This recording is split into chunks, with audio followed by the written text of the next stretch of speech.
ಕರ್ನಾಟಕ ಕಾರ್ಯನಿರತ ಪತ್ರಕರ್ತರ ಸಂಘದ 39ನೇ ರಾಜ್ಯ ಸಮ್ಮೇಳನವನ್ನು ಕಲ್ಪತರುನಾಡು ಸಿದ್ಧ ಶರಣರ ದಾಸೋಹದ ನೆಲೆಯಾಗಿರುವ ತುಮಕೂರಿನಲ್ಲಿ ಜನವರಿ 18 ಮತ್ತು 19ರಂದು ಹಮ್ಮಿಕೊಳ್ಳಲಾಗಿದೆ ಎಂದು ಸಂಘದ ಜಿಲ್ಲಾಧ್ಯಕ್ಷ ಕೆವಿ ಶಿವಕುಮಾರ್ ತಿಳಿಸಿದರು. ಇಂದು ಸುದ್ದಿಗೋಷ್ಠಿಯಲ್ಲಿ ಮಾತನಾಡಿದ ಅವರು, ಕರ್ನಾಟಕ ಕಾರ್ಯನಿರತ ಪತ್ರಕರ್ತರ ಸಂಘವು ಕಾರ್ಮಿಕ ಕಾಯ್ದೆಯಡಿ ನೋಂದಾಯಿಸಲ್ಪಟ್ಟ ಅತಿ ಹೆಚ್ಚಿನ ಕಾರ್ಯನಿರತ ಪತ್ರಕರ್ತರ ಸದಸ್ಯತ್ವವನ್ನೊಳಗೊಂಡ ದೇಶದ ಏಕೈಕ ದೊಡ್ಡ ಪತ್ರಕರ್ತರ ಸಂಘಟನೆಯಾಗಿದೆ. ಸುಮಾರು 8,000 ಸದಸ್ಯರನ್ನು ಹೊಂದಿದೆ ಎಂದರು. ಇನ್ನು ಪತ್ರಕರ್ತರು ಎದುರಿಸುತ್ತಿರುವ ವೃತ್ತಿಪರ ಸಮಸ್ಯೆಗಳು, ಆರೋಗ್ಯ ಪ್ರೋತ್ಸಾಹಕ ಯೋಜನೆಗಳ ಸಂಬಂಧಿಸಿದಂತೆ ಸರ್ಕಾರದ ಗಮನ ಸೆಳೆಯಲು ಸಮ್ಮೇಳನಗಳು ಸಮರ್ಥ ವೇದಿಕೆಯಾಗುತ್ತವೆ. ಈ ಎಲ್ಲ ಸಂಘಟನಾತ್ಮಕ ಚಟುವಟಿಕೆಗಳನ್ನು ವಾರ್ಷಿಕ ಸಮ್ಮೇಳನಗಳಲ್ಲಿ ಮಂಥನ ಮಾಡುವ ಅವಕಾಶಗಳನ್ನು ಸೃಷ್ಟಿಸಿಕೊಳ್ಳಲಾಗಿದೆ ಎಂದರು. ಚಾಲನೆಯನ್ನ 18ನೇ ತಾರೀಕು ಒಂದು ಸಾಂಸ್ಕೃತಿಕ ಮೆರವಣಿಗೆ ಮೂಲಕ ಸ್ಟಾರ್ಟ್ ಆಗ್ತದೆ. ಈ ಒಂದು ಕಾರ್ಯಕ್ರಮಕ್ಕೆ ಚಾಲನೆಯನ್ನ ಅಲ್ಲಿಯ ಜಿಲ್ಲಾ ಉಸ್ತುವಾರಿ ಸಚಿವರಾದ ಪರಮೇಶ್ವರ್ ಅವರು ನಡೆಸಿಕೊಡಲಿದ್ದಾರೆ.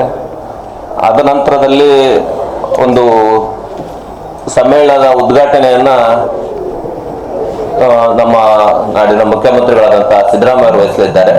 ಅದರ ಒಂದು ದಿವ್ಯ ಸಾನ್ನಿಧ್ಯವನ್ನ ತುಮಕೂರು ಶ್ರೀಗಳು ವಹಿಸಲಿದ್ದಾರೆ. ತುಮಕೂರಿನ ಸಿದ್ಧಗಂಗಾ ಶ್ರೀಗಳು ವಹಿಸಲಿದ್ದಾರೆ.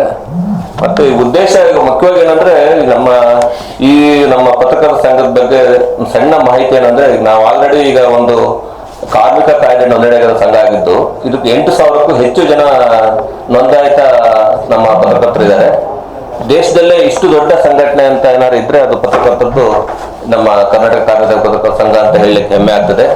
ಈ ಒಂದು ಸಂಘವನ್ನ ನಮ್ಮ DV ಗುಂಡಪ್ಪನವರು ಬೆಂಗಳೂರು ಅಲ್ಲಿ ಹುಟ್ಟಾಕದಂತ ಒಂದು ಸಂಘ ಇವತ್ತು ಇಡೀ ನಾಡಿನಾದ್ಯಂತ ಬೆಳೆದು 8,000ಕ್ಕೂ ಹೆಚ್ಚು ಜನ ಸದಸ್ಯರು ಹೊಂದಿದೆ. ಮತ್ತೆ ಮುಖ್ಯವಾಗಿ ಏನಂತ ಹೇಳಿದ್ರೆ, ಈ ಒಂದು ಕಾರ್ಯಕ್ರಮದಲ್ಲಿ ನಮಗೆ ಪತ್ರಕರ್ತರ ಸಮಸ್ಯೆಗಳಿರ್ಬೋದು, ಪತ್ರಕರ್ತರ ಆಗು ಹೋಗುಗಳು, ಮತ್ತೆ ಈ ಅಪ್ಡೇಟೆಡ್ ಸಂಬಂಧಪಟ್ಟಂತ ಸೆಮಿನಾರ್ಗಳು ಇರ್ಬೋದು, ಇವನ್ನೆಲ್ಲರೂ ಮಾಡುವ ಮೂಲಕ ನಮ್ಮ ಪತ್ರಕರ್ತರನ್ನ ಮುಂದಿನ ಸವಾಲುಗಳಿಗೆ ಅಣಿಯಾಗಿ ಅವರನ್ನು ಸಿದ್ಧಪಡಿಸುವಂತ ಒಂದು ವೇದಿಕೆ ಕೂಡ ಇದು ಒಂದು ಸಮ್ಮೇಳನ ನಡೀತದೆ.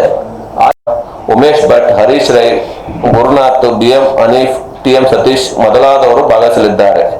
ಸಮ್ಮೇಳನದಲ್ಲಿ ಕಾರ್ಮಿಕ ಸಂಘಗಳು ಮತ್ತು ಸಭೆ ಮತ್ತು ಕಲ್ಪತರು ಪ್ರಶಸ್ತಿ ಪ್ರದಾನ ಸಮಾರಂಭ ನಡೆಯಲಿದೆ. ಮತ್ತು ಈ